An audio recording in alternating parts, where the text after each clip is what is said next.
Our BYU Sports Nation defensive MVP David Nixon now joins the show via the Deseret First Credit Union hotline, an alumnus of the NFL and, of course, the Cougars. Dave, nice to have you back on the show, man. Did I just hear the Chico Heat and the Portland Pickles? That you did. Don't pretend that you're not following those two teams. The Portland Pickles, man, I tell you what, they are ferocious. You gotta watch out for those guys. I mean, honestly, if you're the Portland Pickles, can you get away with not giving away pickles during the game? And first of all, is it a dill pickle or a sweet pickle? Because that makes a huge difference in my mind.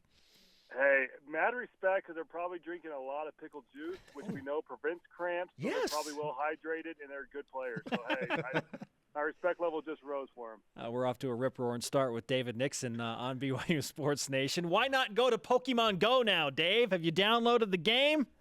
I have not, but my sister-in-law's in town, and she has it downloaded, and she walked outside my front door and just started walking around in circles the other day, and I was like, what has this world come to? When you got kids meeting up at random spots and all look at their cell phone looking for a little fake creature. I don't know. You sound a little disgusted by that, but that's it. We can go to football now. There's no reason we need to go down that path again. Thank you. Who's going to be the best defensive player for BYU in 2016, Dave?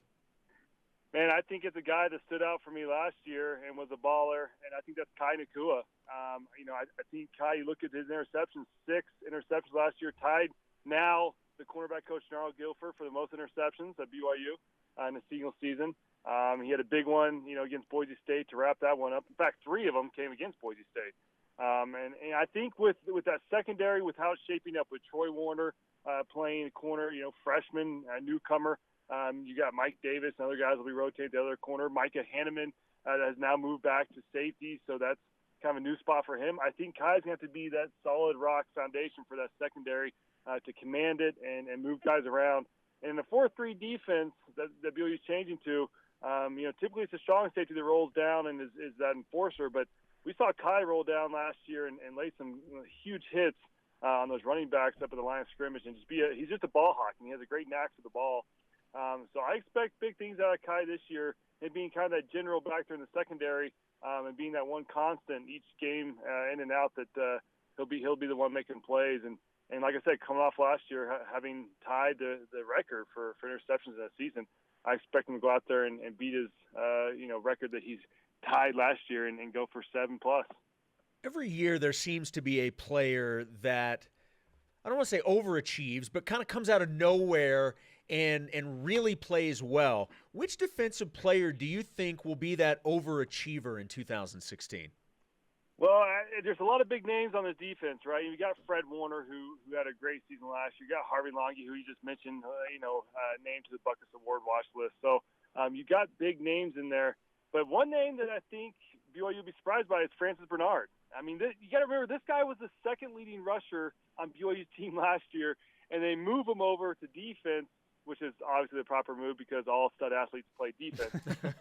But you've got a guy who is obviously very talented. He's quick, and he's athletic.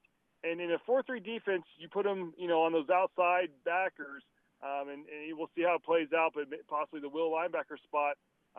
That's a spot that you get to really, run freely. And that's a spot where, because it's not on the tight end side, you get a lot of blitzes coming off from that side. So I think Coach Tuiaki and the rest of the defensive staff will find ways to help Francis Bernard, put him in positions to make plays and use his speed, because obviously he's got great speed, as we saw last year, running back. And the transition was very kind to Harvey Longy. So while we know it can be done, but I'm excited for Francis Bernard. I think he'll be the one that, after the season's over, he's one that overachieved. People maybe came into the season thinking, okay, he'll be a good, servicer. He'll be able to get the job done, but I think he'll come in and shock a lot of people. Follow him at _Nixon on the Twitter machine. David Nixon with us on BYU Sports Nation, former BYU and NFL linebacker. What do you make of preseason award watch lists and the fact that Harvey Longy is included in that? Do you put any stock into stuff like that? A lot of people don't. I personally do. You look at these award watch lists and it gets your name out there. And a lot of these teams, all the BYU's opponents are looking at these watch lists as well. And they're saying, oh, man, we're facing this guy this coming year. I mean, they've already got him on their list, and he's kind of already in their head in a way. I mean, they're already preparing for him. So, obviously no awards are won in the preseason. but at least get you on the radar, and it gets people looking at you, and more than anything, get you some respect. And I think for BYU and this defense, that's what their new idea is going to have to be this year with this new scheme and new coaches. They need to get that respect and get it early, because they're facing a schedule that's going to be extremely tough. And, they've got to be able to have playmakers, and especially that middle linebacker spot.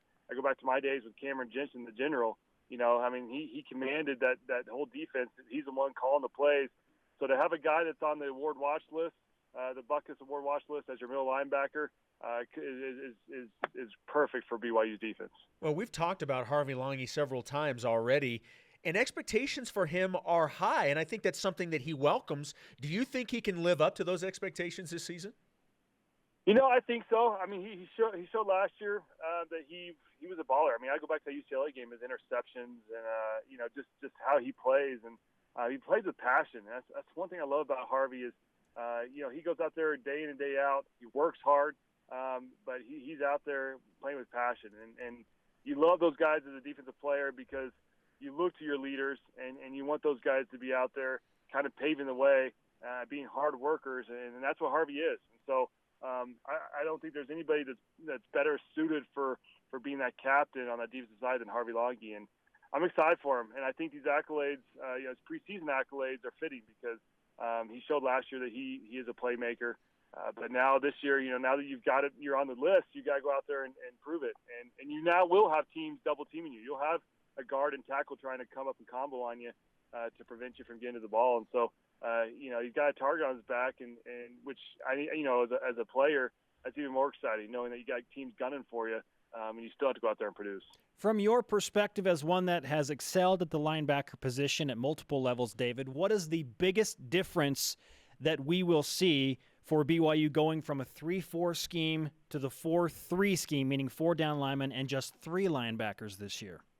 Well, all of it depends on those big boys up front. I mean, it's going to come down to BYU having the big nose tackles, Tuiloma, Taele, Tausinga. I mean, they've got to have these big bodies that can swallow up blocks, because if you can allow those backers behind you to roam freely, then man, this defense can excel. I played BYU. I played a 3-4, but throughout my entire NFL career, I played in a 4-3. And when we had big D tackles in front of you that would get those double teams, and they wouldn't let those guards or tackles or centers get up to you, it made your day and your job so much easier. And with Francis Bernard being new to that position, and with really Fred Warner being kind of new to the position as far as being stacked off the line and not up on the line of scrimmage, it's going to be kind of a different vibe. And so you really got to depend on those nose tackles, those 2 tackles, and then, of course, the 2 DNs to swallow up blocks and allow you to kind of fill gaps and get after it. But the good thing about the defense in a 4-3 is everyone's got one gap. And in a 3-4, sometimes you have those middle backers have to 2 gap. But this, in a 4-3, everyone has their assignment, and you can play fast, you can play downhill, you can get after it. And so I think this year you'll see that. I think you'll see guys that know their assignments. It's going to be probably more of a simple defense compared to, what Bronco ran. And so guys are going to know exactly what they have to do. And when you know what you can do, then you can play fast, and you can play without having any worries. Am I going to be in the right gap or not? You just get to your gap, you get there quick, and I think you'll see a defense that really swarms the ball.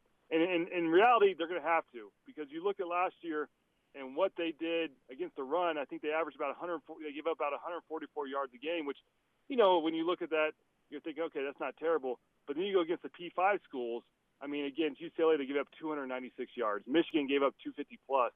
And that's who you're facing the first 3 games. And in a lot of your games this year, you're facing P5 opponents. So you're going to have to be stout against the run. The 4-3 defense does that because, like I said earlier, it's very gap sound. You get in your gaps and you hold firm in there, and you should be able to stuff that run. All right, David, it's July 12th. We're in the middle of summer, still weeks away from fall camp beginning. At what point do you start to feel the excitement and the adrenaline for football season?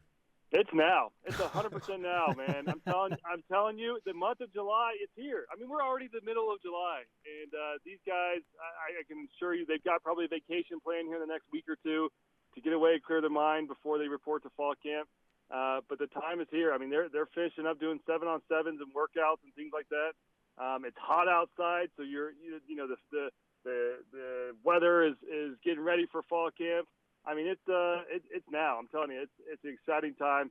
Once July always hits, then the countdown begins because now you're just T-minus a month away, right? And now that we're almost mid-July, I mean, you're just a few weeks away. So it's exciting time. So these guys are, there's a lot of work that goes in between that last game, that bowl game, and now. And finally you're saying, man, I'm seeing the light at the end of the tunnel. Because back in spring ball, that wasn't the case. But now that we're just a few weeks away, it's exciting times for sure. You have 53 days to get your golf handicap into single digits, Dave. Go to work. Yeah, not going to happen. Thanks for the time, man. All right, guys. Take care. Thanks.